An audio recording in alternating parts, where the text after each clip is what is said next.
সুন্নত বাদ দিয়া মুজাহাদা করতে গেলেই ভণ্ডামি হয়।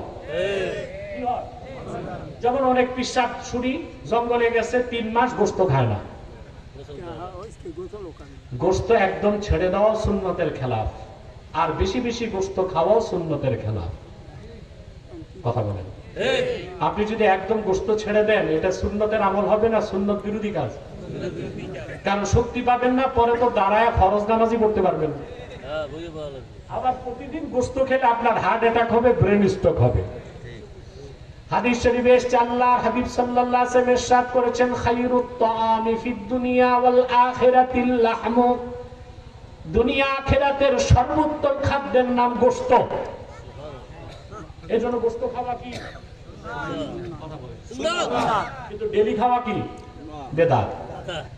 কথা বলো, বিদআত একদম ছেড়ে দাও, বিদআত বিদআত, আর ডেইলি খাওয়া বিদআত বিদআত।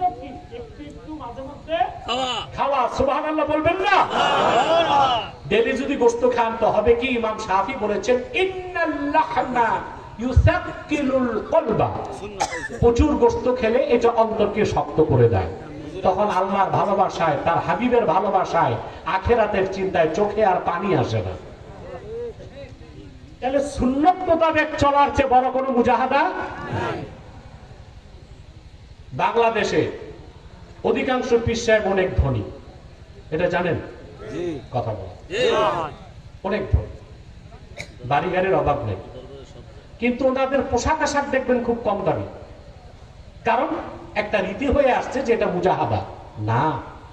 আল্লাহ যদি নিয়ামত হিসেবে দেন দামি পোশাক পরা সুন্নত, আর যদি আল্লাহ না দেন তখন তালিযুক্ত পোশাক পরা সুন্নত। তাহলে সুন্নতের বাইরে কোনো মুজাহাদা নাই। অনেক দামি পোশাক আপনি যদি কয়েক লক্ষ টাকা দামের জুব্বা পরেন এটাও সুন্নত হবে, আল্লাহর নিয়ামতের প্রকাশ। আবার আপনার নাই, আফসোস করতে পারবেন না। রাদা বিল কাজা, সুবহানাল্লাহ, রাদা বিল কাজা, আল্লাহ যেমনে রাখছেন আপনি খুশি, এটা মেনে নেওয়াও সুন্নাত। রাসূলুল্লাহ সাল্লাল্লাহু আলাইহি সাল্লাম কত দামি জুব্বা পরেছেন, আমি একটা হাদিস শোনাচ্ছি।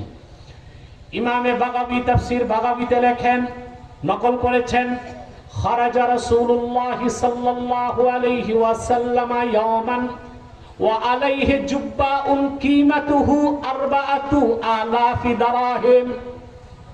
সাহাবী বলেন আল্লাহর রাসূল সাল্লাল্লাহু আলাইহি সাল্লাম একদিন সাহাবায়ে কেরামের সামনে উপস্থিত হলেন। ওনার নূরের জিসিম মোবারকে যে জুব্বাটা ছিল 1500 বছর আগে, সেই জুব্বার দাম ছিল 4000 দিরহাম।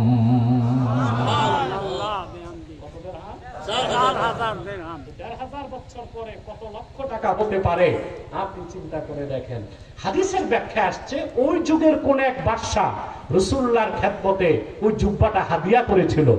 আল্লাহর পক্ষ থেকে যে আল্লাহর কোন বান্দা পাঠাইছেন, হাদিয়াটা গ্রহণ করে আল্লাহর নিয়ামতের প্রকাশ করার জন্য রাসূলুল্লাহ সাল্লাল্লাহু আলাইহি সাল্লাম জুব্বা মোবারকটা পরেছিলেন। তাহলে যার সাধ্য আছে দামি জুব্বা পরা কি সুন্নাত, আর যার সাধ্য আল্লাহ দেন নাই তালিযুক্ত পরা কি সুন্নাত। তাহলে মুজাহাদা বুঝতেছেন? জি। হ্যাঁ মনু বুঝো কথা, মোর কথা হইছে বরিশালের মতো।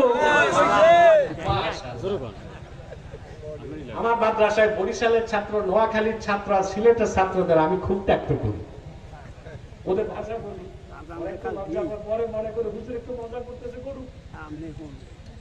বুঝতেছেন তো? তাহলে মুজাহাদা কি? সুন্নত তরিকায় চলা। এই সুন্নতের অনুসরণটা কোথায় করবেন? শুধু নামাজ, রোজা, হজ, যাকাতে না, জীবনের সকল ক্ষেত্রে? সকল ক্ষেত্রে।